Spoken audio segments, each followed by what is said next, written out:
Hi, everyone. Welcome back to Two Therapists Walk Into a Podcast. I'm Robin Green, an LCSW in Tucson, Arizona. And I'm Stephanie Edsel, an LCSW here in Salt Lake City, Utah. We are in Series 10, All the Pendencies. If you've been with us since episode 1, you've been doing some real work along with us. We've gone into the nervous system, the history of the term codependency, and the family systems that wrote the first relational draft. It's been a lot to hold, I think. I agree, it has.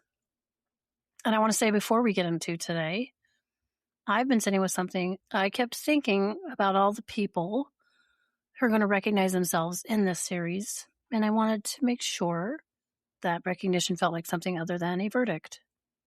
And I think that is kind of where today will live.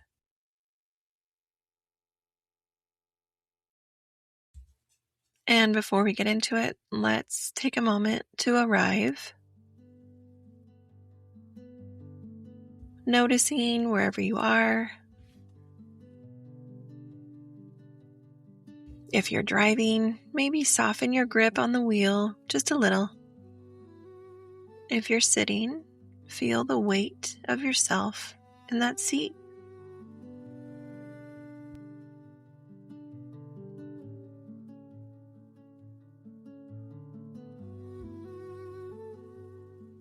If you have someone in your life that you love who's in a hard place, or if you've ever been that person for someone, see if you can just let that be present for a moment. Allowing yourself to acknowledge it.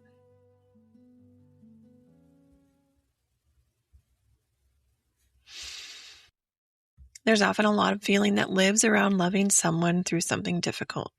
Some of it tender, some of it heavy, some of it complicated. You don't have to sort any of it out right now. Just allowing yourself to be here with you.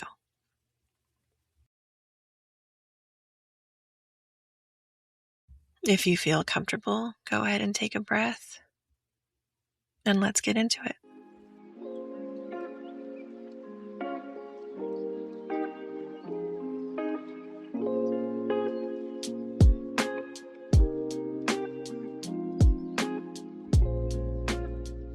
So there's a framework I've been wanting to bring to this series. Not everybody has heard of it. It's called Prodependency. It comes from Robert Weiss, sex and relationship therapist, an addiction specialist, and someone who has been in this field for a long time. He wrote a book called Prodependence, and his central argument is that the codependency model has been pathologizing love. That is a significant claim. Isn't it? I want to give a little context before we get into what it actually means clinically, because I think it lands differently when you understand where he was coming from. Please do. Thank you. And by the way, I found this book through my therapist, everybody. So it's a good book. Weiss Yay. was, it's good. Weiss was working primarily with partners of people struggling with addiction. And what he kept seeing was this. Someone would come in having held their family together, having managed chaos, having stayed when leaving would have been easier. And the clinical response was to hand them a codependency diagnosis, to essentially say, your attachment to this person is a disorder. Totally. And I think this is such a particular kind of harm because they come in already depleted, and the first thing that they received was possibly another way that they were doing it wrong. Exactly. And Weiss looked at that and said, wait, what if we started from a different assumption? Which I really love. I feel so passionate about this because I just resonate being somebody that struggled with a lot of addiction. So what if we started from the assumption that this person loves someone and love makes you want to help? What if that's not pathology? What if that's just what love does? I think that really allows you to reorient everything. It does. He's saying attachment is not a disorder. Wanting to protect someone you love is not dysfunction. It's the nervous system and the heart doing exactly what they were designed to do. It's that biology. Biology is stronger than we are. It's beautiful. But when we pathologize that, we're not helping. We're adding shame to an already exhausted person. It's like fuel to the fire. And then the codependency frame, as we talked about in the earlier episodes, it lands on that person with so much weight. Like their caring is the problem, They caused this somehow by staying. Correct. Like they're sick for loving. And prodependence starts somewhere completely different. It starts with, you love this person. That's real. That's not the thing we need to fix. What a cool angle. Let's maybe not diagnose the person who stayed. Let's understand why they stayed and meet them there. Absolutely. Clinically, what this opens up first is the therapeutic relationship itself. If someone walks in already carrying the message that their love is disordered, there's shame as the foundation before we've even begun. Prodependence clears that. The entry point becomes, you love someone. That's real. What's been hard about that? That feels like a completely different room to walk into.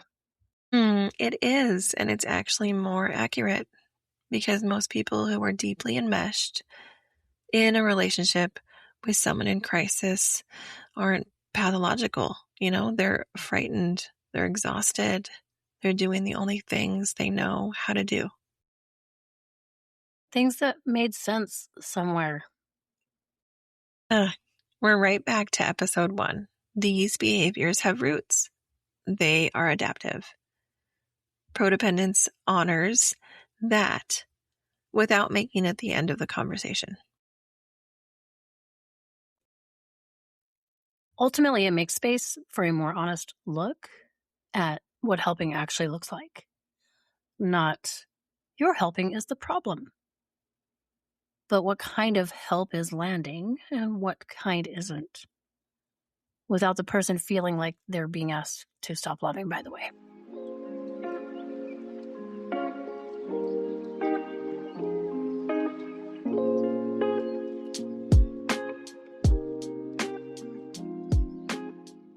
Here's something that I want to stay with, the nuance, because I think the critique is real even while the reframe is valuable.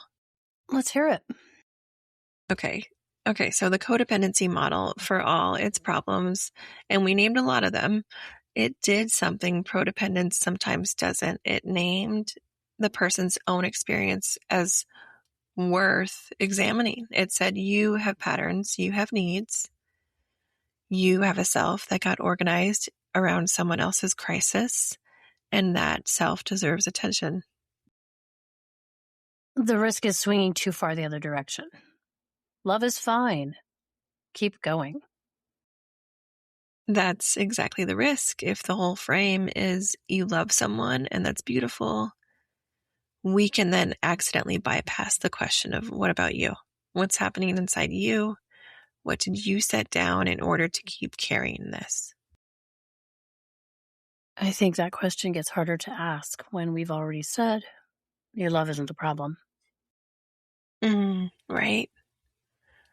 Because now there's almost a permission structure around the disappearing. There's love, devotion, it's beautiful, and meanwhile, there's a person in that relationship who hasn't had a need of their own met in years, who can't tell you what they actually want anymore, who has become so fluent in someone else's experience that they've lost access to their own. Yeah. Self-abandonment with a warmer name. Yeah, self-abandonment with a warmer name and maybe like wrapped up in a little bow. And that's actually more dangerous, I think, in some ways, because it can be really hard to see. It doesn't really look like dysfunction. It looks like love. And, it is love. Maybe it is. And also something else is happening underneath it that isn't getting touched. This is where I think about parts, because often there's a part that learned very early that the way to stay safe, the way to stay connected, was to make yourself about the other person. So orient entirely outward.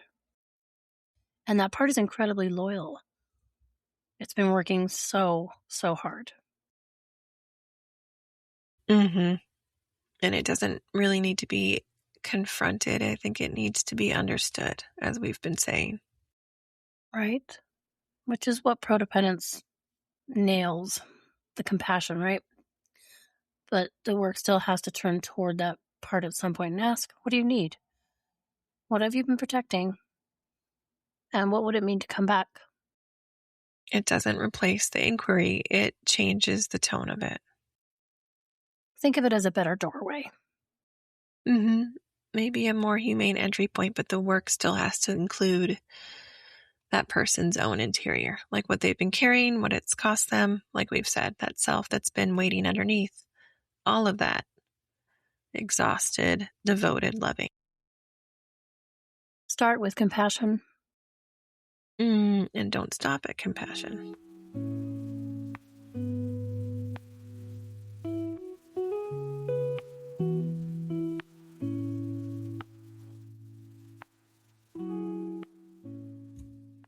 Our coping skill this week is called separating love from loss of self.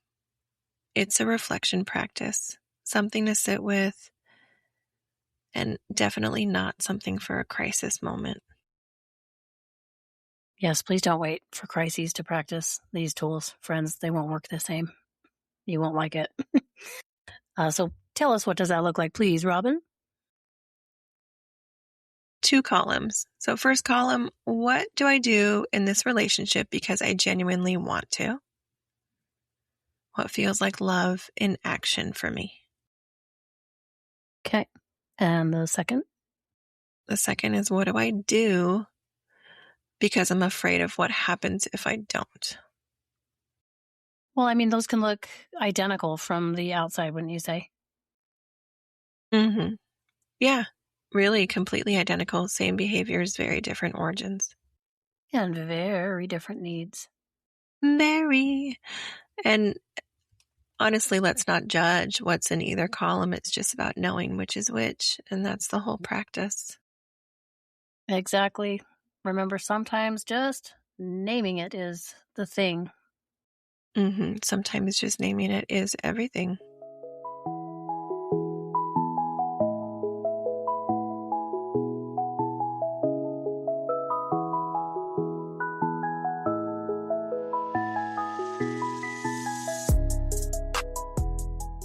Here's your nervous system nugget for today. When we love someone who is in distress, our nervous system responds to their distress as if it's our own. This is co-regulation. This is the biological design of your physiology. It's actually really beautiful. It is. And it also means that when someone we love is chronically dysregulated, our nervous system is chronically working to regulate them. That's an invisible labor. It doesn't show up anywhere. It just lives in the body. Knowing that isn't a reason to leave or to stop loving. It's information. Your system saying, I've been working really hard. I might need some tending too. You are not disordered. Your system is just really tired. Very.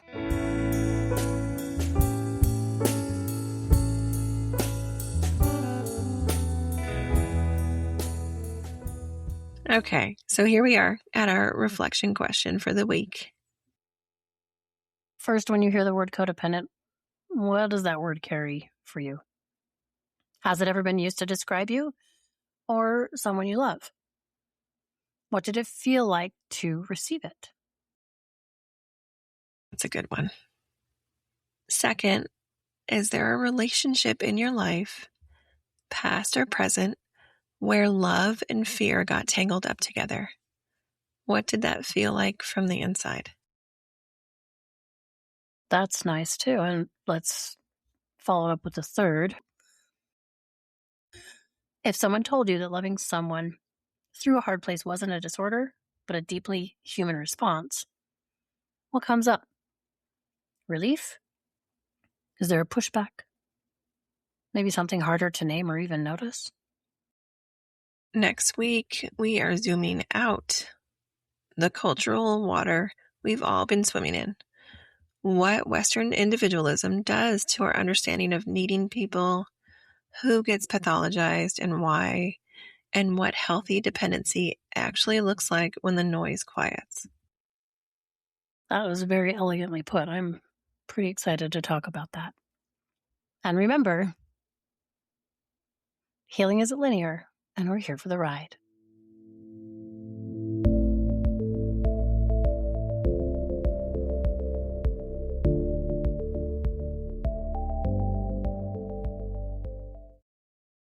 This podcast is for educational purposes only, and it is not a substitute for therapy, medical care, or professional advice.